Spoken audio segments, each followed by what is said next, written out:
Saya pernah beli salah satu saham yang bisnisnya itu membosankan dan jarang dibahas, serta pergerakan harga sahamnya itu lambat, sehingga membuat banyak investor malas melirik saham tersebut. Tapi ya lagi-lagi keberhasilan investasi terjadi di sini. Kalau dihitung secara total, imbal hasil yang diperoleh itu sekitar 46,08% selama kurang lebih 1,29 tahun atau setara dengan CAGR sekitar 34,22% per tahun. Dan sekarang kita akan bahas kisah tersebut, yaitu investasi pada saham Tugu.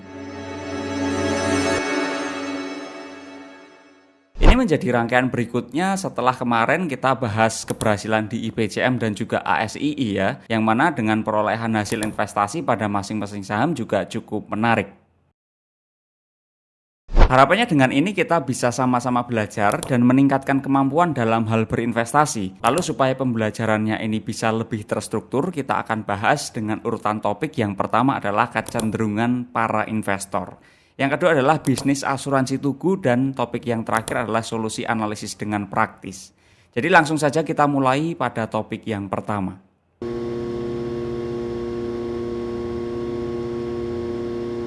Beberapa studi empiris yang telah dilakukan oleh berbagai pihak menyatakan bahwa terdapat fenomena bahwasannya investor retail itu cenderung menghindari saham yang relatif sepi dan sangat tertarik pada saham yang relatif populer. Fenomena ini biasa disebut dengan istilah herding behavior, atau dengan kata lain yaitu adalah ikut-ikutan. Meskipun secara konsisten hasil riset ini menyimpulkan bahwasannya keputusan yang didorong oleh popularitas dan pengabaian saham yang sepi berdampak negatif bagi hasil investasi milik para investor retail, tetapi tetap saja fenomena ini masih melekat. Pertanyaannya kan jadi kok bisa terjadi? Nah, dari beragam riset yang telah dilakukan, jika digabungkan menjadi satu kesatuan dapat menjelaskan penyebabnya. Yang pertama adalah keterbatasan perhatian.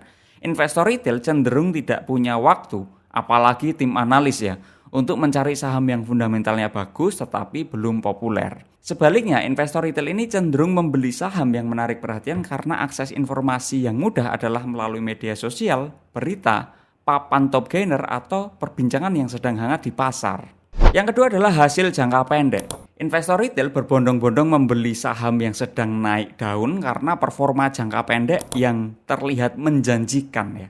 Sebaliknya pada saham-saham yang masih relatif sepi dinilai tidak memberikan kepuasan secara instan ya, karena harga sahamnya stagnan atau cenderung di situ-situ aja.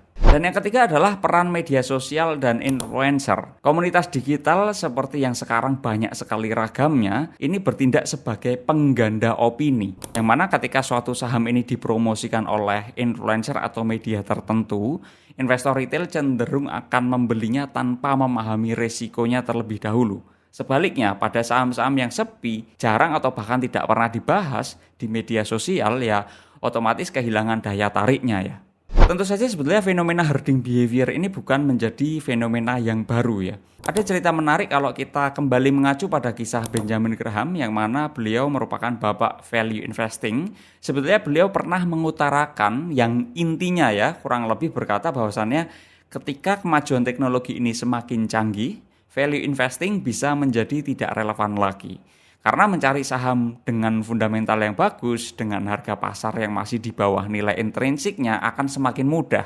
Tapi justru fenomena yang terjadi sekarang dan dibuktikan dengan hasil riset, ini tidak sejalan dengan kekhawatiran beliau. Menurut saya, selama pasar masih diisi oleh manusia yang memiliki rasa takut dan rasa rakus, tentu value investing masih dapat relevan.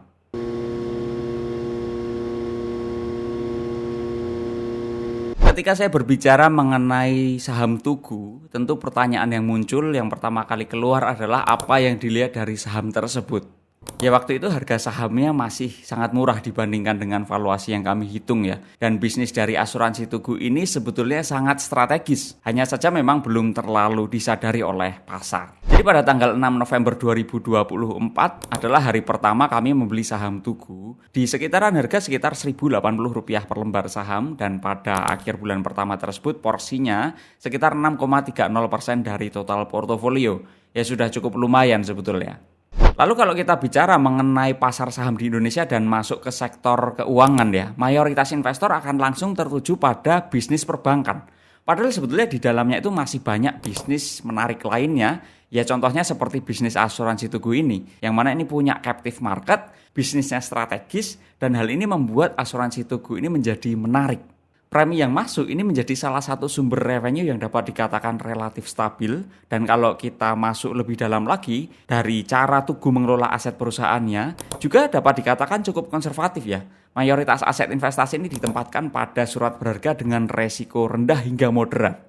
Jadi dari sisi pendapatan, Tugu ini memiliki beberapa sumber yang terdiversifikasi dengan sehat. Lalu kalau kita lihat kinerja keuangannya dan ditarik sampai diperoleh laba bersih, lalu dikonversi menjadi valuasi bisnis, kemudian dibandingkan dengan harga saham di pasar saat itu, semua ketertarikan di awal tadi menjadi valid. Ibaratnya saya bisa membeli obligasi dengan harga itu hampir sepertiganya saja.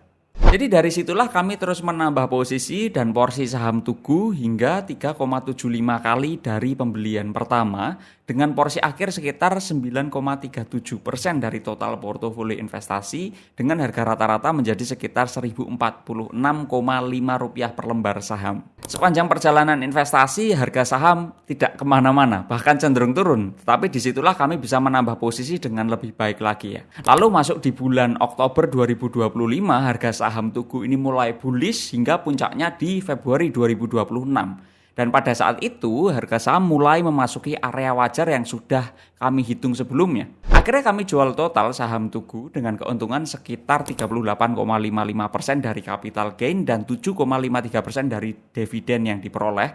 Sehingga total keuntungannya adalah sekitar 46,08%. Dengan periode waktu investasi yang cukup pendek sekitar 1,29 tahun, jadi estimasi CAGR-nya menjadi sekitar 34,22% per tahunnya.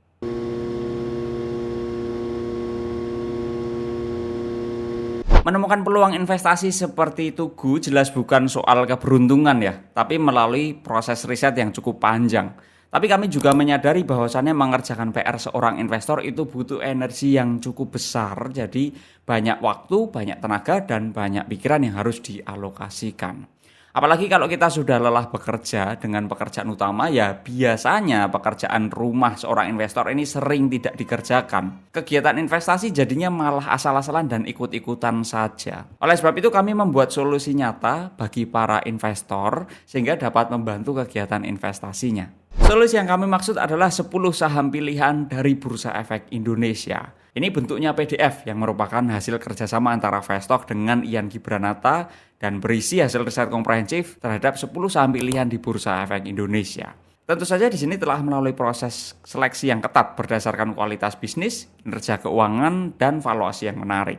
Di dalamnya kami tidak hanya memberikan rekomendasi, tetapi juga alasan yang jelas di balik setiap pilihan saham yang disajikan. Setiap saham yang kami paparkan dianalisis secara mendalam melalui analisis kualitatif untuk memahami driver supply chain, model bisnis, pengendali dan manajemen hingga prospek maupun risiko pada bisnis tersebut. Berikutnya ada analisis kuantitatif, ini membedah laporan keuangan hingga 15 tahun terakhir untuk mengetahui manajemen cash flow, ketahanan raca, hingga kemampuan bisnis dalam mencetak laba. Lalu yang ketiga adalah analisis valuasi dengan menggunakan berbagai metode perhitungan yang logis, sehingga dapat ditentukan apakah harga saat ini masih layak dibeli atau sudah terlalu mahal. Sangat jelas bahwasanya produk ini dirancang untuk membantu para investor dalam melakukan riset dan analisis. Outputnya adalah risiko kegagalan investasi bisa lebih rendah sekaligus meningkatkan peluang untuk memperoleh profit selama proses investasi berlangsung. Link untuk cek sampel maupun langsung beli produknya ini ada di deskripsi ya. Jadi langsung aja ambil kesempatan yang baik ini. Dan terima kasih telah menonton video ini. Sampai berjumpa di video selanjutnya Bapak Ibu. Terima kasih.